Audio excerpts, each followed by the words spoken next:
A New Jersey man met an untimely fate while hiking through the Upshawa Preserve. However, just before he met his demise, he snapped photos of his killer with his cell phone.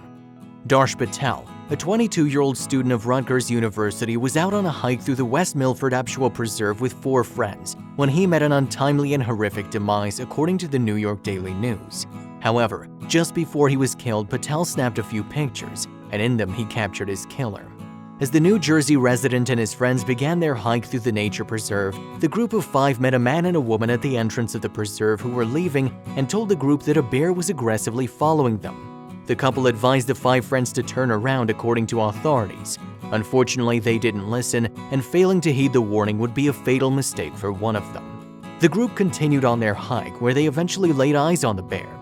That's where Darsh Patel decided to snap a few photos of the lumbering 300-pound black bear, which is seen on all 4s in the series of images that were later released by the West Milford Police Department, after an Open Public Records Act was filed by NJ Advance Media. Using his cell phone, Patel snapped the images of the animal as it approached the group at a distance of about 100 feet. After capturing a few shots, the group began to walk away, but the bear followed. That's when the unimaginable happened, as Patel ended up fatally mauled and bitten, attacked and killed by the bear he just photographed. Police explained that when the black bear closed the gap and got within approximately 15 feet of the group, they split up as they took off running in different directions.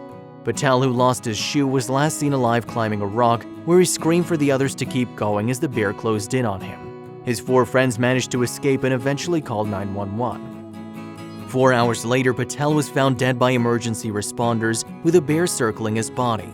During a press conference following the attack, Larry Raganese, a spokesman for the New Jersey Department of Environmental Protection, said officers then shot and killed the animal. The bear was first struck in the shoulder before the fatal blow was delivered to its jaw.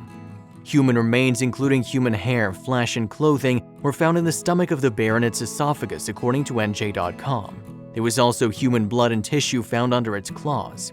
According to the lab results from the East Stroudsburg University Laboratory in Pennsylvania, 61% of the contents of the bear's esophagus was human flesh, while the necropsy revealed only 1% of the bear's stomach contained animal flesh. Of course, authorities also recovered Patel's cell phone at the scene, which not only bore the bear's images but also a puncture from the bear's teeth. Police added that the bear was not provoked by the group and that further lab results only deepen the mystery behind the attack, since the bear was not found to be malnourished or diseased, NJ.com reported in a follow-up article. Although Patel's death was the first confirmed instance of a person being killed by a bear in New Jersey, some 60 such fatal attacks have occurred in North America over the last century, according to experts. It should also be noted that, although black bears were virtually eradicated from New Jersey by the 1960s, the animals have since rebounded to a population of about 2,500. What a shocking reminder that although nature is incredibly beautiful, it is also immensely fierce. While we shouldn't shy away from an adventure because of that, we should ensure we're prepared and heed warnings when they're offered. The New Brunswick Today provided the following safety tips from the National Park Service, which are recommended for encounters with a black bear. Remain watchful and do not approach the bear. Being too close may cause the bear to react aggressively by making loud noises, running towards you, or swatting the ground. Don't run, but back away slowly, watching the bear at all times. If a bear approaches you without vocalizing or paw swatting, change your direction. If the bear gets closer, talk loudly or shout at it. Act together as a group if you have companions. We're also reminded once again that no picture is worth one's life. Had the group not stopped to capture those photos, perhaps Darsh Patel would still be alive today.